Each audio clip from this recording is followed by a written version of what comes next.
you having a nice day? Well, it's a good weather for us, so nothing to worry about. You can call me Biel, everybody. Irish in the service. A loving person to all of you, Frank. Aren't you curious what is the real meaning of climate change and what's the cause of it? And the effect of climate change to all of us? Of course, what's the importance of knowing the climate change? Why we are here, huh? Well, to make them informed about the important details that everybody should know. Oops, don't go to the next video. This is an important matter. And don't worry, you will really learn a lot by watching this. Especially to you, young one.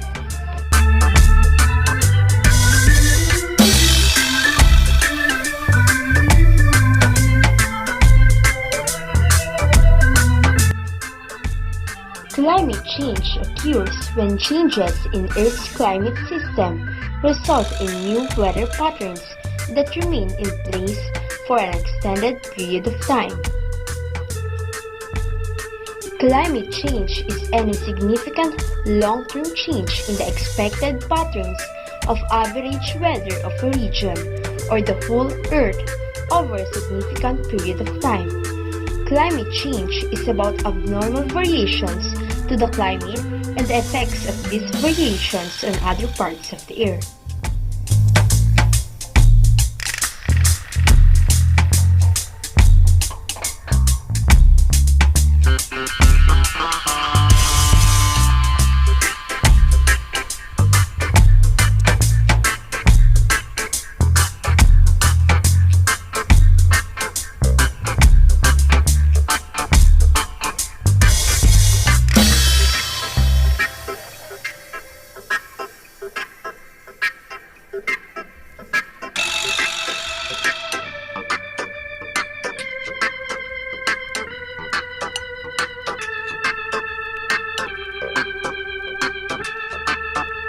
Causes of climate change. Two kinds of causes of climate change: anthropogenic and natural. What is anthropogenic? Anthropogenic, human-made pollution is caused due to human activities. What are these activities that included in anthropogenic? Burning of fossil fuels, deforestation, mining, sewage, industrial effluent, pesticides, fertilizers.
The major source of air anthropogenic pollutants is the combustion of fossil fuels, coal, oil, and gas, to run industrial machines and generate electricity.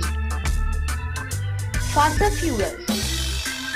These non-renewable fuels, which include coal, oil, and natural gas, supply about 80% of the world's energy.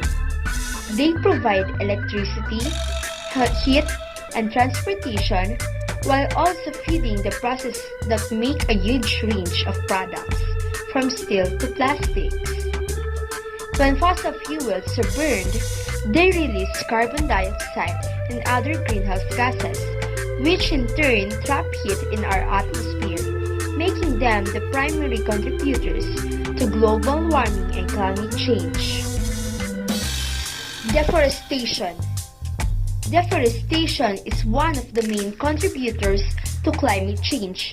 It comes in many forms: wildfire, agricultural clear-cutting, livestock ranching, and logging for timber, among others. Deforestation is the second largest anthropogenic source of carbon dioxide to the atmosphere after fossil fuel combustion.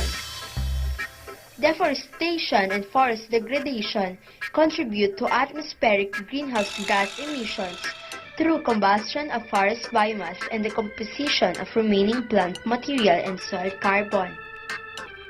Mining. Mining often involves large diesel, trucks, and loaders running around emitting carbon dioxide, which is the main contributor to anthropogenic climate change.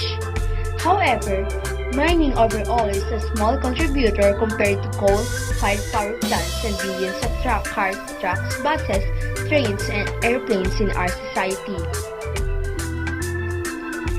Sewage. When organic waste decomposes, carbon dioxide and methane gas is created. Thus, rubbish sent to a dump site or landfill presents a significant amount of greenhouse gases already emitted to the atmosphere and have contributed to the climate change. Pesticides.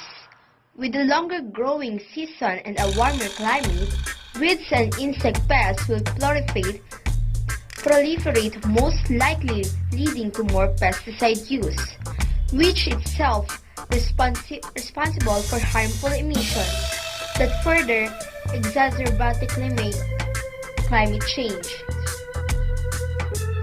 Fertilizer.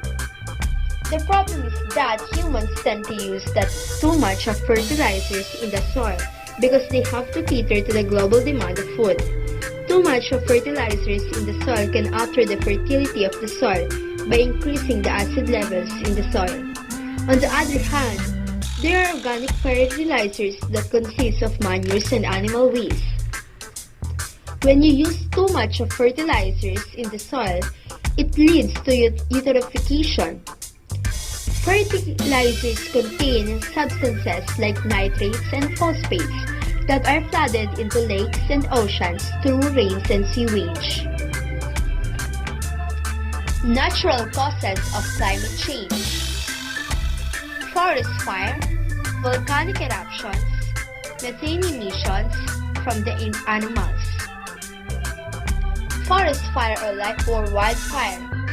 Wildfires can also hasten ecosystem changes and release large amounts of carbon dioxide into the atmosphere, contributing to further climate change. Volcanic eruptions. When volcanoes erupt, they emit a mixture of gases and particles in the air.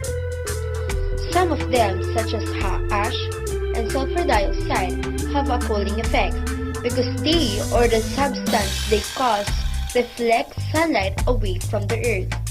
Others, such as carbon dioxide, cause warming by adding to the greenhouse effect.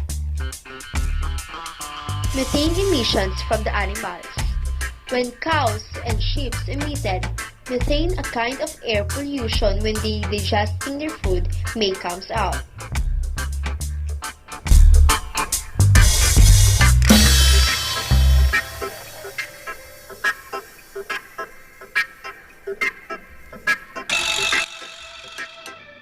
Extinction of animals, drought, different diseases of people and animal.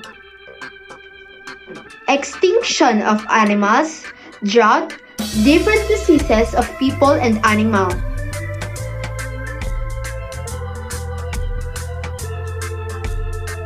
Drought, because as more greenhouse gas emissions are released into the air, causing air temperatures to increase. More moisture evaporates from land and lakes, rivers, and other bodies of water. Warmer temperatures also increase evaporation in plant soils, which affects plant life and can reduce rainfall even more.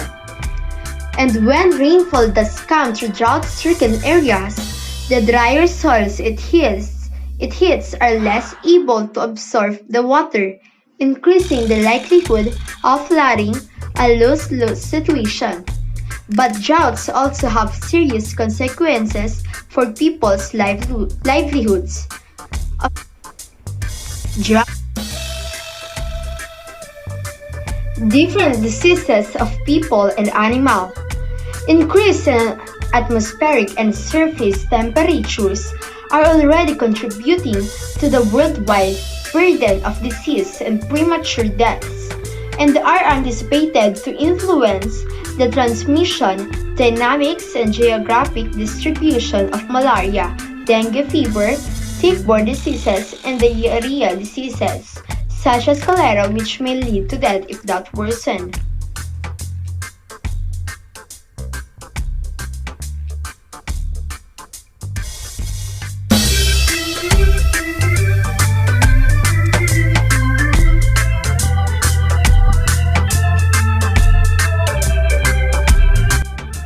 Stop cutting down trees. Improve agricultural practices along with paper recycling and forest management, balancing the amount of wood taken out with the amount of new trees growing could quickly eliminate this significant chunk of emissions. Eliminating the burning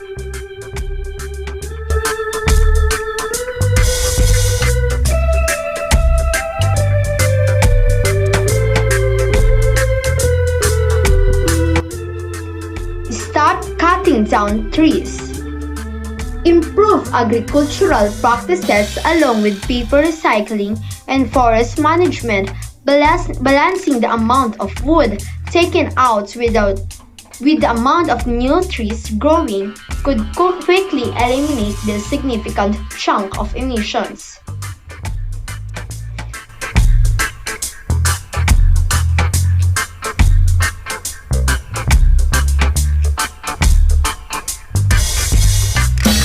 Eliminating the burning of coal, oil, and eventually natural gas.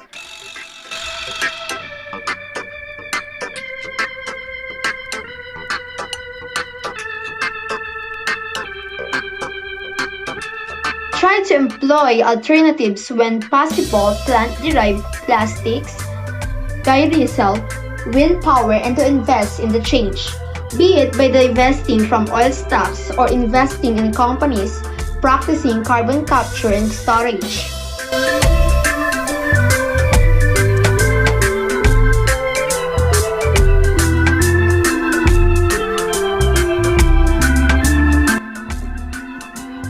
One way to dramatically curtail transportation fuel needs is to move closer to work, use mass transit, or switch to walking, cycling, or some other mode of transport that does not require anything other than human energy.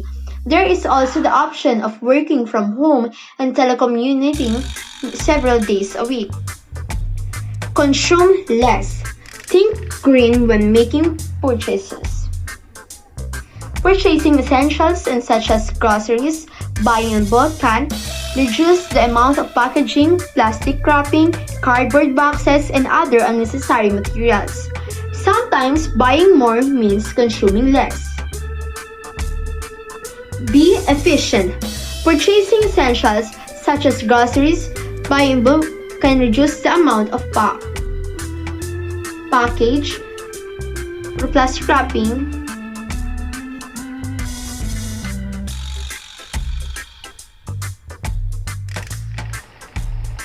inform others to make them realize the danger may happen if our bad activities still continue. Don't forget to like and share this video. So that's the whole part of our video. Thank you for watching.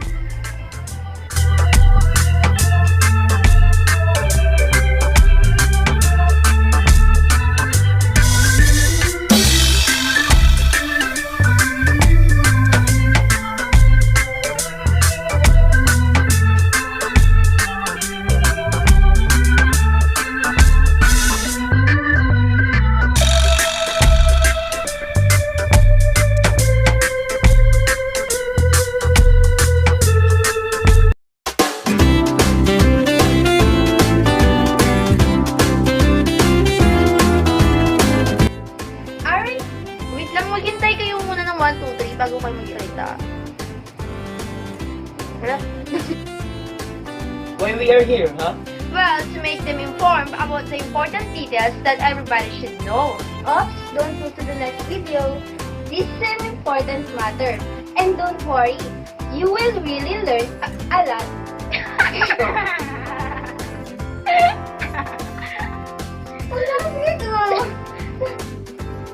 Why we are here, huh? Well, to make them informed about the important details that everybody should know. Oops, don't go to the next video. This is an important matter.